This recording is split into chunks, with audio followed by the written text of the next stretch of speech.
जय जगन्नाथ मु सत्यनारायण पंडा आपण मान को मोर यूट्यूब चैनल भावाती तुमको स्वागत करुच्ची।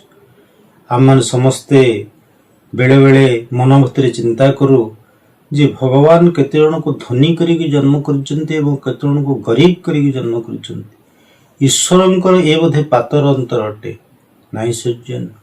ईश्वर आगे समस्त समान आम समस्त को से कोटिपति करिक जन्म कर आपण माने अविश्वास करुथिबे आम पाखे तो कोटी टंका नहीं आमे कोटिपति हेले केमती।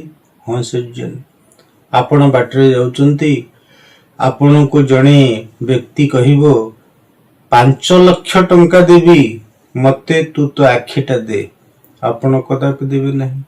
आउ जणे व्यक्ति कहिबो 1 कोटी टंका देवी मते तोर गोटे किडनी दे आपण कदापि देबे नहीं।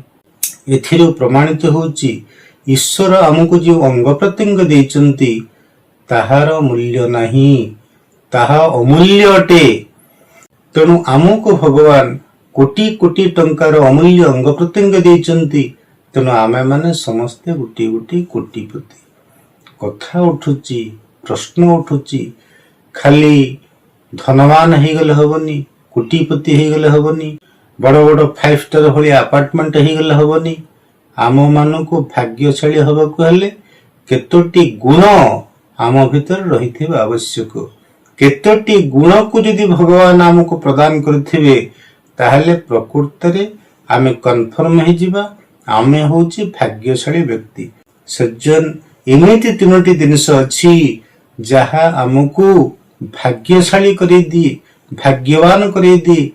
भाग्यवान हवा को हेले आम पाखरे तीनोटी जिनिस रहिबा एकांत आवश्यक अटे। प्रथम जिनिस सज्जन शज्या सहित निद्रा। आम पाखरे 5 स्टार भलिया अपार्टमेंट थिबो फ्लैट थिबो किंतु आमको राति रे निद होनु थिबो। एमिति चिंता आम भीतर थिबो जे निद पाई आम डाक्टर को परामर्श नथिबा। निद होची भगवान एक अमूल्य दान। आउ सही निद पाई जदि डाक्तर सहित आम परामर्श नबा याडे आम पाखरे अपार्टमेंट ऊपर अपार्टमेंट थिबो सेथिरे मूल्य किछि नाही। जदि शज्या अछि निद नाही ताहले जानिबे आपण हेले दुर्भाग्यशाली व्यक्ति। शज्या सहित निद्रा जदि आम पाखरे अछि ताले आमे माने जन जने भाग्यवान व्यक्ति। जे कोनसी स्तर व्यक्ति हेई थाउ जदि कुड़िया घरे से रहुची ता पाखरे अपार्टमेंट नहीं फ्लैट नहीं किंतु ताको उत्तम निद्रा होची ताहले जानिबे से व्यक्ति होची भाग्यशाली। निद पाई से डॉक्टर को परामर्श करिवार आवश्यकता पड़ू नहीं। तेणु भाग्यशाली हेबार प्रथम लक्षण होची आम पाखरे शज्या सहित निद्रा थिबो घर सहित निद्रा थिबो। सज्जन द्वितीय लक्षण खाद्य सहित भोक। आम पाखरे बहुत प्रकार खाद्य अछि लेह चस्य चव्य पेय नानादि प्रकार खाद्य आम चतुर्पार्श्व अछि किंतु से खाद्य खाइबा पई हमको भोक होउनी। भोक होवाई आम डाक्तर को परामर्श नौचे जदि से खाद्य खाऊचे ताले हमको नाना प्रकार व्याधि पहुंची जाउची ताहले से खाद्यर मूल्य किछि नाही। भोक भगवान कर गोटी अमूल्य दान। तेणु खाद्य आम पाखरे थिबो हमको भोक हो नथिबो ताले आमे गोटी दुर्भाग्य व्यक्ति। खाद्य अछि हमको भोक होउची ताहले आमे भाग्यशाली व्यक्ति। से साग थाउ पखाल थाउ सज्जन माने जदि भोकरे आमे ताको खाइबा ताहले से हमको अमृत भलिया लागिबो। आम पाखरे मटन थुआ हेथिबो विभिन्न प्रकार एक्सपेंसिव फूड थिबो किंतु हमको भोक लागु नथिबो ताले आमठु दुर्भाग्य दुनिया रे केही नाहंती। तेणु भाग्यशाली द्वितीय लक्षण होची आम पाखरे खाद्य सहित भोक थिबो। भोक हवा पाई आम डाक्तर को परामर्श नौथिबा। सज्जन भाग्यशाली व्यक्तिर तृतीय लक्षण होची धन सहित धर्म।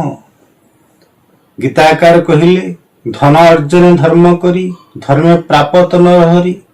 ଆମେ ଧନ କେବଳ ଅର୍ଜନ କରୁଛେ ଧର୍ମ କରିବା ପାଇଁ। ଦାନ ଭୋଗ ନସତ୍ରିଷୁ ଗତରେ ଭବନ୍ତି ବିତସ୍ୟ ଯୋ ନ ଦଦାତି ନ ଭୁକ୍ତେ ତସ୍ୟ ତୃତୀୟ ଗତିରେ ଭବତି। ଧନର 3 ପ୍ରକାରର ଗତି ଅଛି।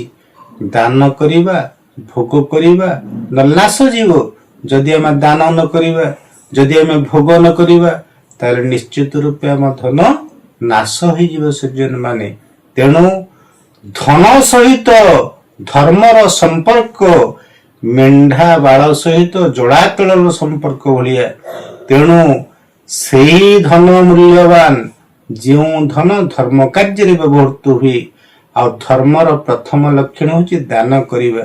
ଯଦି ଆମ ଧନଟି ଯାଇ ଗୋଟେ ଅସହାୟର ମୁଖରେ ହସ ଫୁଟେଇ ପାରିଲା, ତାହେଲେ ଆପଣ ଜାଣିବେ ସେଇ ଧନଟି ଆମର ମହାନ ଧନ ଅଟେ। ତେଣୁ ଅନେକ ଧନବାନ ବ୍ୟକ୍ତି ଅଛନ୍ତି, ଅନେକ କୋଟିପତି ଅଛନ୍ତି, ଯୋଉମାନଙ୍କ ପାଖରେ ପ୍ରାଚୁର୍ଯ୍ୟ ଧନ ରହିଛି, କିନ୍ତୁ ତାଙ୍କ ପାଖରେ ଦାନ ଦବାର ଗୁଣଟି ନାହିଁ, ଧର୍ମ କରିବାର ଗୁଣଟି ନାହିଁ। ସେମାନେ କୃପଣରୁ କୃପଣତର ହେଇ ଚାଲୁଛନ୍ତି। ତାହେଲେ ସେ ଧନର ମୂଲ୍ୟ କିଛି ନାହିଁ।